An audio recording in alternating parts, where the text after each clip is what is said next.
সরকারের কিন্তু energy ক্রাইসিসটা energy নিয়ে কিন্তু অসম্ভব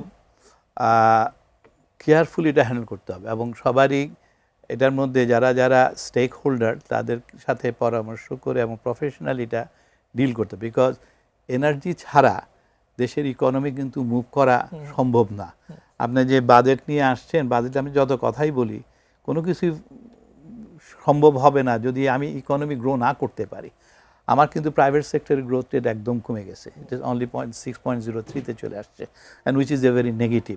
সো আমাদের এই জায়গাটা, যেমন ধরেন এই প্রিভিয়াস গভর্নমেন্ট, ইন্টারিয়াম গভর্নমেন্ট কিন্তু আরও পিছিয়ে দিছে। এই যে আজকে যদি আমার টাকাও থাকতো, আমি যদি এলএনজি আইনা গ্যাসটা যদি সাপ্লাই করতে পারতাম হ্যাঁ আরও বেশি, তাহলে হয়তো ইন্ডাস্ট্রিগুলি কিন্তু সার্ভাইভ করতে পারতো। অথচ এই এফএসআরইও এই দুইটা ক্যান্সেল করেছে। সরকারের উচিত কিন্তু এটা ইমিডিয়েটলি সেদিকে কিন্তু অ্যাড্রেস করা, যে কীভাবে এটাকে কত তাড়াতাড়ি এগুলিকে আইনা রেডি রাখা যায়। তারপরে দেখেন সোলার, যেমন বিজিএম একটা উদ্যোগ নিয়েছে যে তাদের মেম্বারদের যাদের ইন্ডাস্ট্রি আছে তারা যদি সোলার প্যানেল ইউজ করে তাদের ফ্যাক্টরিতে, তাহলে তারা তাদের সার্ভিস চার্জেস, ডিফারেন্ট চার্জেস 50% করে দিবে। এই ধরনের উদ্যোগগুলি কিন্তু আমাদেরকে এখন নিতে হবে এবং সরকারকে কিন্তু এই ধরনের জায়গাগুলিতে আসতে হবে যে অল্টারনেটিভ সোলার সিস্টেম কেমনে করা যায়। এবং সরকারকে আসতে হবে যে এই কোল বেসড প্ল্যান্ট, কারণ যেহেতু এখন এলএনজি একটা লিমিটেড এবং আমাদের ডোমেস্টিক যে গ্যাস সেটাও কিন্তু কমে গেছে, ইন্ডাস্ট্রিগুলি বেশিরভাগই কিন্তু ক্যাপটিভ পাওয়ারের উপর বেস করে চলে। সো এই ইন্ডাস্ট্রিগুলি যাতে ডিস্টার্ব না হয়। আবার on the other hand food security এই টাইমে কিন্তু সবচেয়ে ইম্পর্টেন্ট হয়ে দাঁড়াবে, যেটা আমি আপনাদেরকে তখন বলতেছিলাম।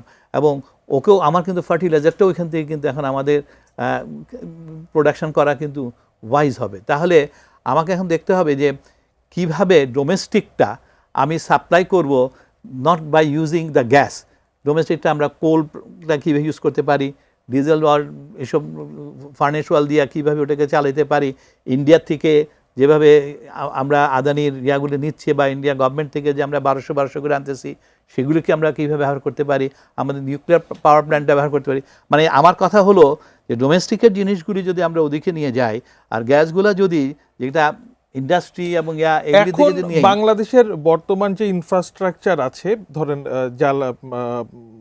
পাওয়ার ক্যাপাসিটি যেটা আছে জেনারেশনের, আর সেটার বিপরীতে আমরা যা এই মুহূর্তে জেনারেশন করছি, এর মধ্যে কি কোনো গ্যাপ এই মুহূর্তে আছে? যে অফকোর্স আছে। দেখেন আপনি 6000 মেগাওয়াট ক্যাপাসিটি কিন্তু আপনার কোল আছে, আপনার 6000 কিন্তু ইজিলি ওখানে মানে ক্যাপাসিটির ফুল ইউটিলাইজেশন করলে কি সংকট কিছুটা মিলে? অফকোর্স আপনি করতেছেন 4000, আপনি যদি সাপ্লাইটা ঠিক রাখেন তাহলে কোল ওখান থেকে আপনার 5-5.5 নিতে পারেন। আপনি যদি আদানিটা ইউজ করতে পারেন, আদানির কিন্তু 2টা প্ল্যান্ট আছে, আপনি দুইখান থেকে কিন্তু আপনি প্রায় 1200 মতন ওখান থেকে আনতে পারেন। ওদের কোল প্ল্যান্ট আছে আবার 1200, আপনি ইন্ডিয়া থেকে আসতেছে কিন্তু আরও 1000।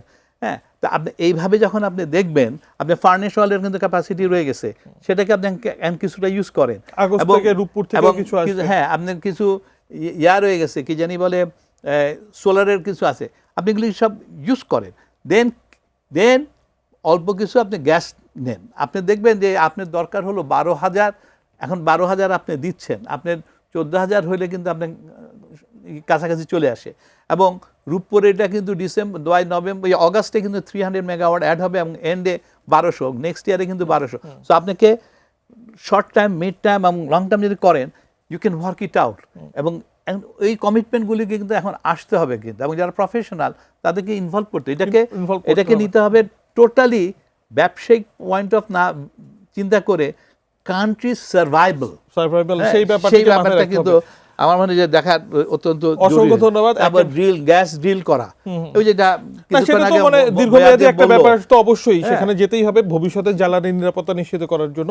টেসলার মতন এইসব পাওয়ার আমরা কিন্তু ইলেকট্রিসিটি দিয়ে দিচ্ছি, যে রিক্সার যে টেসলা আমি বলি এদেরকে, হ্যাঁ, এই যে ব্যাটারি চার্জ না, আপনাকে এগুলি দিয়ে তাকে যাবে, লিকেজ আপনি বন্ধ করতে হবে। মানে ম্যানেজমেন্টের ব্যাপারটা তো একটা ব্যাপার, বড় ব্যাপার। এগুলি কিন্তু